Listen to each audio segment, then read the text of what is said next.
Like since the game, he's obvious. After looking at it, got some talent on offense. Got some guys that can make plays. Way too careless with the football. Offensive line plays as good as any offensive line that I've been around. Our quarterback was really sharp. Receivers, bottom line, just didn't take care of the football. On defense, everybody puts him on the D line. Our linebacker they got to play better. They got to get to some right calls, and then they got to stay in their gaps. Our D line didn't play great, but they didn't play as bad as everybody would think because the team runs for 200-something yards off. Special forces, again, I think we still got some playmakers. We got to just continue to work and be consistent. And we got a lot of work to do. Obviously, we got a lot of work to do, especially on defense. Our best personnel in the game. We got Kent teams coming in here that I'm sure they're looking forward to coming in here and playing against the BCS team. Got two guys that were here, Eric Amy and Tommy Cook. I'm sure they'll give them a lot of insight on how we do things. And it'll be a dogfight. It will. It's probably trying 27s, right? But again, a lot of work to do. Our guys are working hard at it. Good question. How to keep your guys from how to keep you guys up and how to keep them from It's easy today. I mean, it's still a long season. Still got a lot of games to be played. And today it wasn't hard at all. I think the attitude's good. Again, I like the locker room. Just don't like how we executed all the time on the field. Baker, you talked last night about misalignment on defense. How disappointing is that, given that you'd had the summer camp? Very disappointing. A lot of it's us too. I mean, we got to give them better playing, so they're easy to get lined up. Okay? I'm not just blaming the players, I'm blaming us as coaches. Joker, I think your backs had 8 catches, a few more targets. Was that by design, or were those mostly check downs? Well, in this offense, they are going to be check downs, no doubt about that. You never see the back down the field and make the plays. But in this offense, we had a lot of design vertical routes that we wanted to throw down the field routes. And, we didn't see any of them caught.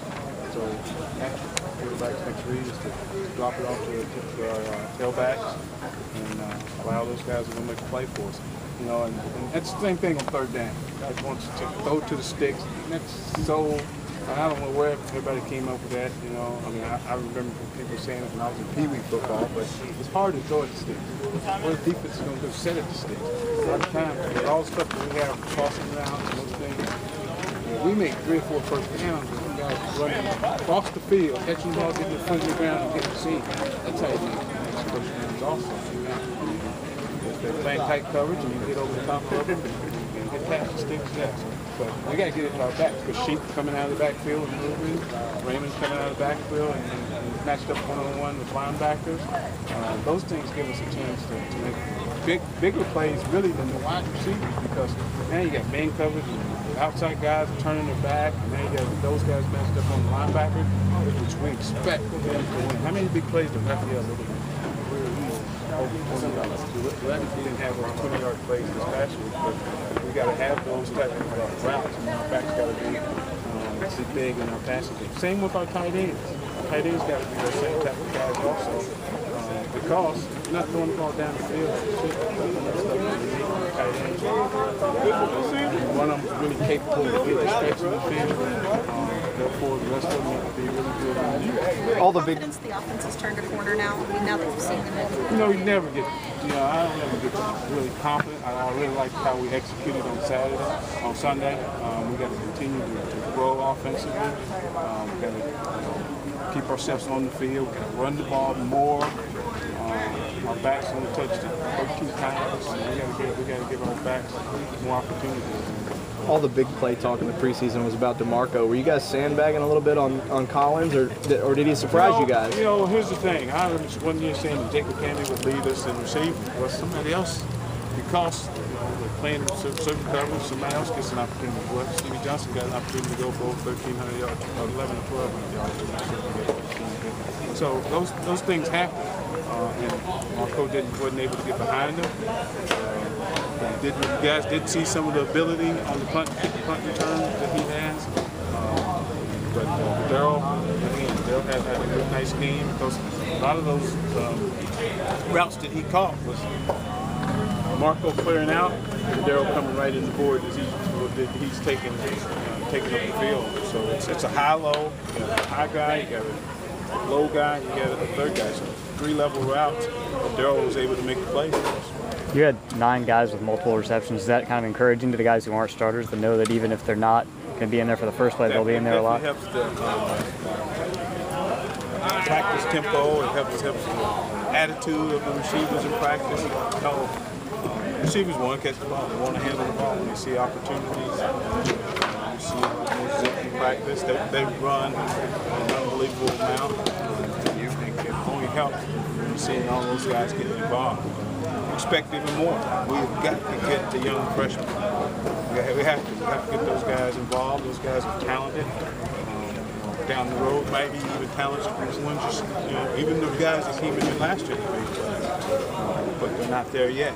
On the defensive side of the ball, when you talk about freshmen, when you see as much go wrong as did Saturday on defense, do you start thinking, throw those kids out there and see what they've got? No doubt. Why not? Why not? Had some talent to overcome experience in that.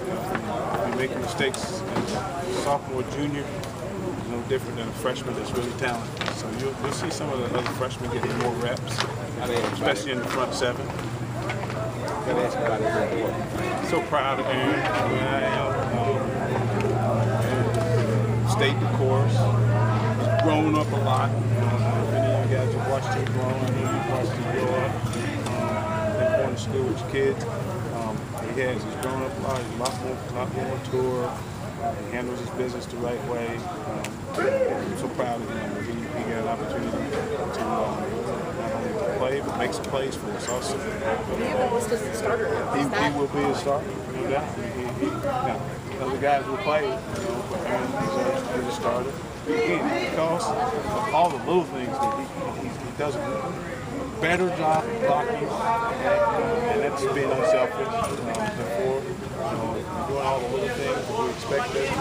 He's done everything we've ever asked him. Now he's shutting down, starting to play.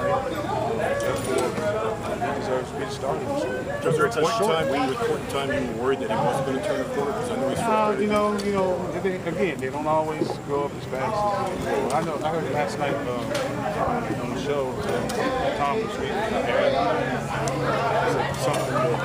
something nobody knows about him. He's saying he's shy. I never heard that. I never expected that. He's not shy. He's a people person. I get that. I get that. He loves people. He loves his teammates here. That's why I'm so happy for him. He got an opportunity to make some plays. I think he's going to do a good year for us. We need him. Joker, it's a short week. You can only quote-unquote fix one thing defensively. What are you aiming to get better right away? I really like the fact that it's a short week. We need to get back on the field.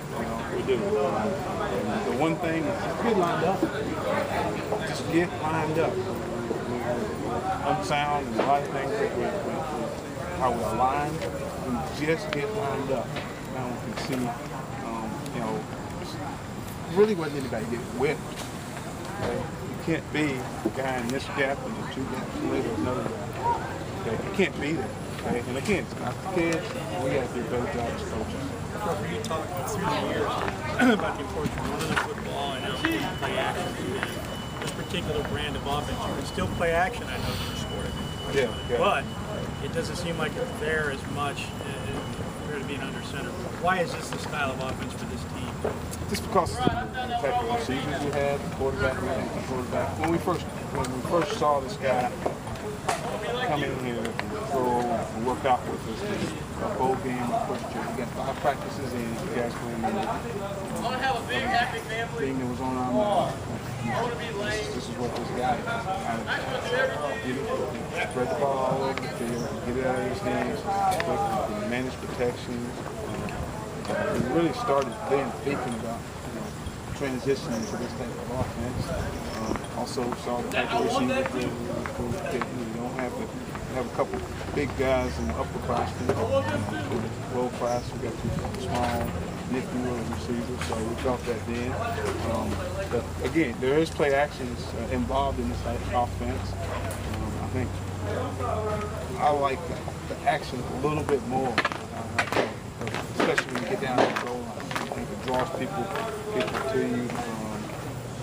And I think you can hold the fake like you saw. Max was able to hold the fake from the center all the way to the tackle. You can't do that. You can't hold the fake that long when you're underneath the center. So I think it draws the linebackers, the safeties, everything to the run, which gives you a chance to throw the ball down the field. We got to get to her. I think Craig beat out Joe. What are you getting from him that you like more? I'll answer this with Tony. Yeah.